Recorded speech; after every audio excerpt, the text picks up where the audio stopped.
അസ്സലാമു അലൈക്കും വറഹ്മത്തുള്ളാഹി തആല വബറകാത്തു. എല്ലാവരും ആകാംക്ഷയോടെ കാത്തിരുന്ന ആ ഒരു നിക്കാഹ് ദിവസം എന്നാണ്. അതാ അറബിയുടെ വീട്ടിൽ നിക്കാഹ് കർമ്മത്തിനുള്ള എല്ലാ കാര്യങ്ങളും പുരോഗമിച്ചു കൊണ്ടിരിക്കുകയാണ്. അതാ ആ ഒരു പന്തലിലേക്ക് മണവാളന്മാർ വരുന്ന മനോഹരമായ കാഴ്ചയാണ് കണ്ടത്.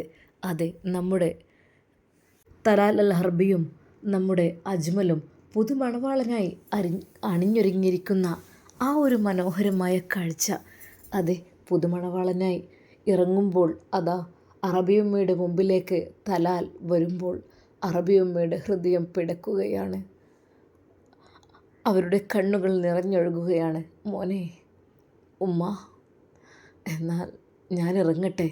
നിക്കാഹ് കർമ്മത്തിന് വേണ്ടി അതാ പന്തലിലേക്ക് ഇറങ്ങുമ്പോഴാണ് അറബിയമ്മയുടെ അരികിൽ വന്ന് അവൻ സമ്മതം ചോദിച്ചത്. ഒരു നിമിഷം അറബിയമ്മ വിങ്ങിപ്പൊട്ടി. ഉമ്മാൻ്റെ മോനെ, അതെ, വല്ലാത്ത സങ്കടം ഉണ്ടായിരുന്നു. അതെ, പ്രിയപ്പെട്ട പിതാവില്ല, ജീവിച്ചിരിപ്പില്ല. പിതാവിനോട് ഇറങ്ങുന്നത് പറയാൻ കഴിയുന്നില്ലല്ലോ എന്നോർത്തപ്പോൾ അറബിയമ്മയുടെ ഹൃദയം വല്ലാതെ അങ്ങ് പിടിച്ചു. പൊന്നു മോനെ, ഉമ്മാൻ്റെ കുട്ടി പുതിയൊരു ജീവിതത്തിലേക്ക് കാലെടുത്തിരിക്കല്ലേ. അതെ, എൻ്റെ പൊന്നു മോനെ, അള്ളാഹു അനുഗ്രഹിക്കട്ടെ. അതെ, തലാലിൻ്റെ നെറുകയിൽ ചുംബിച്ചുകൊണ്ട് ആ മാതാവ് അവനെ കെട്ടിപ്പുണർന്നു. എൻ്റെ പൊന്നു മോനെ, പടച്ച റബ്ബുണ്ടാവും കൂടെ, സൂക്ഷ്മതയോടെ ജീവിക്കുക കേട്ടോ. അള്ളാഹു വിജയിപ്പിക്കട്ടെ, ആമീൻ. എന്നാൽ ഈ സമയം അതാ അജ്മലും തൻ്റെ പ്രിയപ്പെട്ട ഉമ്മയോടും പെങ്ങളോടും യാത്ര ചോദിക്കുന്നു. അതെ, നിക്കാഹ് കർമ്മത്തിന് വേണ്ടി ഇറങ്ങുവാൻ വേണ്ടിയിട്ട്. ഉമ്മ, മോനെ, ആയിക്കോട്ടെ, എൻ്റെ കുട്ടി ആയിക്കോട്ടെ. ആ ഉമ്മയും കരയുന്നുണ്ടായിരുന്നു. അജ്മൽ ഉമ്മയെ കെട്ടിപ്പിടിച്ച് കരഞ്ഞു. ഉമ്മ, പൊന്നു മോനെ, അള്ളാഹു ബർക്കത്ത് ചെയ്യട്ടെ. മോളെ ബുഷി, ഇക്കക്ക ഇറങ്ങട്ടെ കേട്ടോ. ഇക്കക്ക ആയിക്കോട്ടെ. അതെ, വളരെയധികം സന്തോഷത്തോടു കൂടി അവർ എല്ലാവരോടും സമ്മതം ചോദിച്ച് ഇറങ്ങുകയാണ്. അതെ, ആ ഉമ്മമാർ പടച്ച റബ്ബിനോട് കൈകളുയർത്തി തേടുകയാണ്. അല്ലാ റഹ്മാനെ, പടച്ച റബ്ബേ, അവരുടെ ദാമ്പത്യ ജീവിതത്തിൽ നീ ഹൈറും ബർക്കത്തും പ്രദാനം ചെയ്യണേ റഹ്മാനെ. നിക്കാഹ് കർമ്മത്തിന് വേണ്ടി ആ വിശാലമായി ഒരുക്കിയ സ്റ്റേജിലേക്ക് അതാ എല്ലാവരും കയറി ചെല്ലുന്നു. അത് ശരിക്കും അതിമനോഹരമായ കാഴ്ചയായിരുന്നു. അതെ, തലാൽ ശരിക്കും ഒരു രാജകുമാരൻ്റെ വേഷത്തിലതാ എത്തുമ്പോൾ എല്ലാവരും അവനിലേക്കായി എല്ലാവരുടെയും നോട്ടം. തൊട്ടു പിന്നിലായി അജ്മലും കയറി വരുമ്പോൾ രണ്ടുപേരെയും മാറി മാറി എല്ലാവരും നോക്കുകയാണ്. അതെ, രണ്ടുപേരും ശരിക്കും ഒരു ഇരട്ട കുട്ടികളെ പോലെ ഇരിക്കുന്ന ആ ഒരു മനോഹരമായ കാഴ്ച എല്ലാവരും ആസ്വദിക്കുകയാണ്. നിക്കാഹ് കർമ്മത്തിന് വേണ്ടി അതാ അതിനുള്ള ആളുകൾ എത്തുന്നു. എന്നാൽ ഈ സമയത്ത് അതാ നിക്കാഹ് കർമ്മത്തിൽ പങ്കെടുക്കുവാൻ വേണ്ടി എല്ലാവരും അണിഞ്ഞൊരുങ്ങി. കൂട്ടത്തിൽ ഷക്കീലയും വളരെയധികം വിലപിടിപ്പുള്ള ഡ്രസ്സായിരുന്നു അവർ ധരിച്ചിരുന്നത്. എന്നാൽ അപ്പോഴും ഹംദയുടെ പിതാവിനോട് അവർ പറഞ്ഞു, അതെ, തൊട്ടടുത്തൊന്നും വന്നിരിക്കല്ലേ കേട്ടോ. ഇല്ല, എനിക്ക് ഒരു കുട്ടിയുടെ വിവാഹത്തിന് ഇവിടെ നിക്കാഹിന് വേണ്ടിയിട്ട് നേതൃത്വം നൽകാനുണ്ട്. ഞാനാണ് കൈ കൊടുക്കുന്നത്. ഒരിക്കൽ പോലും തൻ്റെ മകൾക്ക് വേണ്ടിയിട്ടുള്ള നിക്കാഹിന് വേണ്ടിയിട്ടാണ് ഒരുങ്ങുന്നതെന്ന് അദ്ദേഹം പറഞ്ഞില്ല.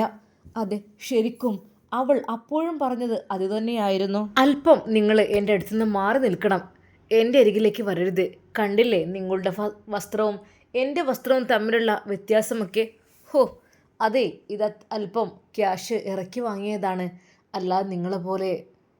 എന്നാൽ അറബിയുടെ ക്യാഷ് തന്നെയാണ് അതിനെല്ലാം എടുത്തതെന്നുള്ള ബോധം അവൾക്കില്ലായിരുന്നു. പെട്ടെന്ന് അറബിയുമ്മ അതാ അബു ഹസനെ വിളിക്കുന്നു. യാ അബു ഹസൻ. ഒരു നിമിഷം അദ്ദേഹം അറബിയുമ്മയുടെ അരികിലേക്ക്. അബു ഹസൻ, നിക്കാഹ് കർമ്മത്തിനുള്ള സമയമായി തുടങ്ങി. അതാ മാറ്റാനുള്ള ഡ്രസ്സെല്ലാം ആ റൂമിലുണ്ട്, അതെടുത്തണിയോ. ശരിക്കും അബു ഹസൻ അത്ഭുതപ്പെടുകയാണ്. അതെ, വളരെയധികം വിലപിടിപ്പുള്ള വസ്ത്രമാണ് അവിടെ കൊണ്ടുവച്ചിട്ടുള്ളത്. ഒരു നിമിഷം അറബിയമ്മയെ വിളിച്ചു. യാ അറബിയമ്മ, ഇത് എനിക്ക്. അതെ അബു ഹസൻ, നിനക്കുള്ളതാണ്. നിക്കാഹ് കർമ്മത്തിന് നേതൃത്വം നൽകേണ്ടത് നീയാണ്, അതുകൊണ്ട് തന്നെ നീ അത് ധരിക്കണം. തലാൽ നിക്കാഹ് കർമ്മത്തിന് ഇരിക്കുമ്പോൾ തൊട്ടപ്പുറത്തായിട്ട് നീയും ഇരിക്കണം. അവിടുത്തെ രാജാവിൻ്റെ കൂടെ തന്നെ. അത് രണ്ടുപേരുടെയും നിക്കാഹ് ഒരേ സമയം നടക്കുകയല്ലേ നല്ലത്. ഒരു നിമിഷം അറബിയമ്മ ആലോചിച്ചു. ആ, എന്തായാലും ആദ്യം അജ്മലിൻ്റെ നിക്കാഹ് കഴിയട്ടെ. അതാകുമ്പോൾ ഒന്നുകൂടെ ബെസ്റ്റായിരിക്കും. കാരണം ആദ്യമേ ആഗ്രഹിച്ചത് അജ്മലിൻ്റെയും ഹംദയുടെയും ആ ഒരു നിക്കാഹിന് വേണ്ടിയിട്ടല്ലേ. അങ്ങനെ അതാ നിക്കാഹിൻ്റെ സ്റ്റേജിലേക്ക് മണവാളന്മാർ എത്തിയപ്പോൾ എല്ലാവരും ആകാംക്ഷയോടെ നോക്കിക്കൊണ്ടിരിക്കുകയാണ്. എന്തായാലും നിക്കാഹ് കർമ്മം തുടങ്ങുകയാണ്. ചുറ്റുഭാഗത്തും അറബികളുടെ ഓരോ പ്രത്യേക ടീം തന്നെ ഉണ്ടായിരുന്നു. അവരെല്ലാവരും അവരുടെ ആഘോഷങ്ങൾക്കുണ്ടാകുന്ന രീതിയിലുള്ള ഓരോ പരിപാടികളും അവിടെ അവതരിപ്പിക്കുന്നുണ്ട്. അത് അറബികളുടെ ഇടയിൽ നിക്കാഹിൻ്റെയും കല്യാണത്തിൻ്റെയൊക്കെ ഇടയിൽ അവർ സന്തോഷത്തിൻ്റെ സമയത്ത് കളിക്കാറുള്ള ഓരോ ഐറ്റംസും അവിടെ അരങ്ങേറിയിട്ടുണ്ട്. ചെറിയ ചെറിയ അറബി കുട്ടികളും അങ്ങനെ ഒരുപാട് ഐറ്റംസ് എല്ലാം അറബിയമ്മയും അതിനുവേണ്ടി സപ്പോർട്ട് ചെയ്തിട്ടുണ്ട്. അറബിയമ്മ പറഞ്ഞു, നിക്കാഹല്ലേ, വളരെയധികം ഉഷാറായിരിക്കണം. അത് എല്ലാവർക്കുമുള്ള പ്രത്യേക ഭക്ഷണം, പാവപ്പെട്ടവരെന്ന പണക്കാരെന്ന വ്യത്യാസമില്ലാത്ത രീതിയിൽ എല്ലാവരെയും നല്ല രീതിയിൽ സൽക്കരിക്കണം. അങ്ങനെ ചില നിർദ്ദേശങ്ങളെല്ലാം അവിടെ കൊടുത്തിരുന്നു. അങ്ങനെ ആ മനോഹരമായ കല്യാണപ്പന്തലിൽ മണവാളന്മാർ ഇരിക്കുന്നു. ആദ്യം അതാ തലാൽ ഇരിക്കുന്നു നിക്കാഹ് കർമ്മത്തിന് വേണ്ടി. എന്നാൽ അറബിയമ്മയുടെ നിർദ്ദേശം ആദ്യം അജ്മലിൻ്റേത് ആവണമെന്നായിരുന്നു. എന്നാൽ അജ്മൽ പറഞ്ഞു, വേണ്ട, തലാൽ അൽ അറബി അവരല്ലേ ഏറ്റവും. എന്നാൽ ഒരു നിമിഷം അറബിയമ്മ പറഞ്ഞു, അങ്ങനെ ഒരിക്കലുമില്ല. അള്ളാഹുവിൻ്റെ മുമ്പിൽ അവൻ്റെ അടിമകളെല്ലാവർക്കും ഒരേ സ്ഥാനം തന്നെയാണ്. അവിടെ പണ്ഡിതരെന്നോ പാമരനെന്നോ മുതലാളിയെന്നോ തൊഴിലാളിയെന്നോ വ്യത്യാസമില്ല. ശരിക്കും അജ്മലിൻ്റെ അറബിയും അത്ഭുതപ്പെടുകയാണ്. എന്നാൽ അജ്മൽ പറയുകയാണ്, തലാലിൻ്റെ നിക്കാഹ് ആദ്യം കഴിയട്ടെ എന്ന്. എന്തൊക്കെ തന്നെയാലും അറബിയല്ലേ തലാൽ. എന്നാൽ അറബിയമ്മക്ക് അങ്ങനെയല്ലായിരുന്നു ഇഷ്ടം. അങ്ങനെയതാ നിക്കാഹ് കർമ്മം തുടങ്ങുകയായി. മുന്നിൽ തന്നെ സ്ത്രീകളുടെ ഭാഗത്ത് ഷക്കീല ഇരിക്കുന്നുണ്ട്. എല്ലാം കണ്ട് ആസ്വദിക്കുവാൻ വേണ്ടിയിട്ട് സ്റ്റേജിൽ നടക്കുന്ന പരിപാടിയിൽ ആദ്യമായി സ്റ്റേജിലേക്ക് കടന്നു വന്ന തലാലിൻ്റെ പെണ്ണിൻ്റെ ഉപ്പ അതാ നിക്കാഹ് കർമ്മത്തിന് തുടക്കം കുറിക്കുകയാണ്. എന്നാൽ തൊട്ടടുത്തായിട്ട് തന്നെ അതാ വരുന്നു തൻ്റെ ഭർത്താവ്, അതെ അബു ഹസൻ എന്ന ഹംദയുടെ പിതാവ്. ഒരു നിമിഷം ഷക്കീല ഞെട്ടിത്തരിക്കുകയാണ്. എന്ത്, അത്രക്കും പ്രമുഖർ ഇരിക്കുന്ന ആ സ്റ്റേജിലേക്ക് എൻ്റെ ഭർത്താവോ? അതും വസ്ത്രം കണ്ട് ശരിക്കും ഞെട്ടിപ്പോവുകയാണ് അവൾ. ഇത്രയും വിലപിടിപ്പുള്ള വസ്ത്രം ധരിച്ചുകൊണ്ട് രാജാവിനെ പോലെ ഒരുങ്ങി നിൽക്കുന്ന അബു ഹസൻ, അതെൻ്റെ ഭർത്താവ് തന്നെയാണോ? അത് മുഖം കണ്ടിട്ട് അതേ മുഖഷേപ്പ്, പക്ഷേ അയാൾ അതിലല്ല ധരിച്ചത്. ഇവിടെ എവിടെങ്കിലൊക്കെ ഉണ്ടായിരിക്കുമല്ലോ. ഇതൊന്നും മറിമായം. ഇനി അദ്ദേഹത്തിൻ്റെ ജ്യേഷ്ഠനോ അനിയനെങ്ങാനോ ആണോ? അത് ശരിക്കും ഷക്കീല അത്ഭുതപ്പെടുകയാണ്. എന്നാൽ തലാലിൻ്റെ നിക്കാഹ് കർമ്മം അവിടെ ചൊല്ലുന്നത് എല്ലാവരും കേൾക്കുകയാണ്. അത് മാഷിത്തയെ തലാൽ അൽ അറബിക്ക് ഇണയാക്കി ഹലാലാക്കി കൊടുക്കുന്നു. തൊട്ടപ്പുറത്ത് തന്നെ അപ്പോൾ തന്നെ മറ്റേ നിക്കാഹ് കർമ്മം നടക്കുന്നു. അജ്മലിനെ ഹംദയെ ഹലാലാക്കി ഇണയാക്കി കൊടുക്കുന്നു എന്നുള്ളത് കേട്ടതും ഒരു നിമിഷം അതാ ഷക്കീല ഞെട്ടിത്തരിച്ച് അവിടെ നിന്ന് എഴുന്നേൽക്കുന്നു. അവൾക്ക് കാഴ്ച കണ്ടു നിൽക്കാൻ കഴിഞ്ഞില്ല. അത് അജ്മൽ, അതെ ഹംദ, അവൾ ജീവിച്ചിരിപ്പുണ്ടല്ലേ, അവൾ ജീവനോടെ ഉണ്ടല്ലേ, എന്നെ ചതിക്കുകയായിരുന്നോ എല്ലാവരും? അവൾ ആ നിമിഷം തന്നെ അവിടെ നിന്ന് എഴുന്നേറ്റു. ആ ഒരു കാഴ്ച കാണാൻ അവൾക്ക് കഴിഞ്ഞില്ല. ദേഷ്യത്തോടെ സ്റ്റേജിലേക്ക് നോക്കുന്ന അവളെ അറബിയമ്മ പെട്ടെന്ന് അങ്ങോട്ട് കടന്നു വന്നു. ഷക്കീല, ആ ഒരു വിളിയിൽ അവൾ തിരിഞ്ഞു നോക്കി. ആ, എന്താ എന്താ നീ സദസ്സിൽ എഴുന്നേറ്റുക നിൽക്കുന്നത്? ഇരിക്കൂ ഷക്കീല, അവിടെ നല്ലൊരു കർമ്മം നടക്കുകയല്ലേ. എല്ലാവരും കൂടി എന്നെ ചതിക്കായിരുന്നില്ലേ? അപ്പോൾ ഹംദ ജീവിച്ചിരിക്കുന്നുണ്ട്. എന്നിട്ട് അവള് ഓഹോ വെറുതെ അല്ല ഇങ്ങോട്ട് കെട്ടി എഴുന്നള്ളിയത്. ആഹാ, മകളുടെ നിക്കാഹ് കർമ്മം നടത്താൻ വേണ്ടിയിട്ടായിരുന്നില്ലേ? അതും ഞാൻ മോഹിച്ച ഒരു യുവാവുമായി. Shakeela, silent please. ഇതൊരു നിക്കാഹിൻ്റെ നല്ല സദസ്സാണ്. ദയവായി നിനക്ക് എന്തെങ്കിലും പറയാനുണ്ടെങ്കിൽ ഇവിടുന്ന് പുറത്തേക്ക് പോകാം. ഈ സദസ്സ് നീ ഒരിക്കലും കുളമാക്കരുത്. അല്ലെങ്കിലും എന്തെങ്കിലുമൊക്കെ പിഴവ് പറ്റിക്കഴിയുകയാണെങ്കിൽ ഇവിടെ പരിചാരകരുണ്ട്, നിന്നെ പിടിച്ചു കൊണ്ടുപോകും. ഓക്കെ, സുഖമില്ലാത്ത സ്ത്രീ എന്ന് അഭിസംബോധന ചെയ്യും. അതിന് നിൽക്കേണ്ട, തൽക്കാലം അവിടെ അടങ്ങിയിരിക്കെ, നിക്കാഹ് കർമ്മത്തിലേക്ക് നോക്ക്. അങ്ങനെയതാ അജ്മലിൻ്റെ കൈ പിടിക്കുന്ന അബൂഹസനെ കാണുകയാണ് ഷക്കീല. അവൾക്കത് സഹിക്കുവാൻ കഴിയുന്നതിലും അപ്പുറമായിരുന്നു. അപ്പോൾ ആ യുവാവിനെ അവൾക്ക് കിട്ടിയല്ലേ? ഞാൻ ആഗ്രഹിച്ചതായിരുന്നു അവനെ. പക്ഷേ അവനെ അങ്ങ് സ്വന്തമാക്കി. അറിഞ്ഞില്ല ഭ്രാന്തി എന്ന് അഭിനയിച്ച് അല്ലേ?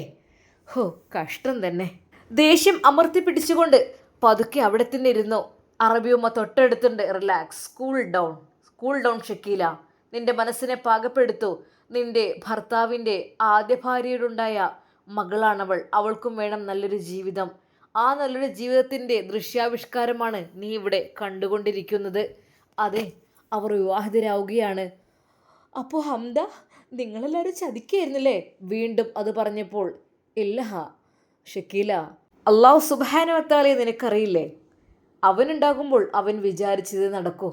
ഞാൻ പലപ്പോഴും പറയാറുള്ള സംഭവം, ഏഴാനാകാശത്തിൻ്റെ മുകളിലായിരുന്നാലും നമുക്ക് കിട്ടാനുള്ളത് കിട്ടിയിരിക്കും. അതെ, ഹംദക്ക് അള്ളാഹു വിധിച്ചതാണ് അവനെ. അതുകൊണ്ട് അവളെ ഹലാലാക്കി മാറ്റി. അതെ, അള്ളാഹു സുബ്ഹാനഹു വ തആല ഹലാലാക്കി കൊടുത്തു.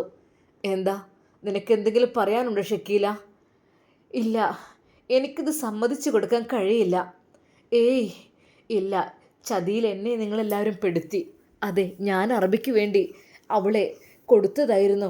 നിക്കാഹ് കഴിയാൻ നിൽക്കുന്ന സമയത്താണ് അയാൾക്ക് ബോധമില്ലാതായതും.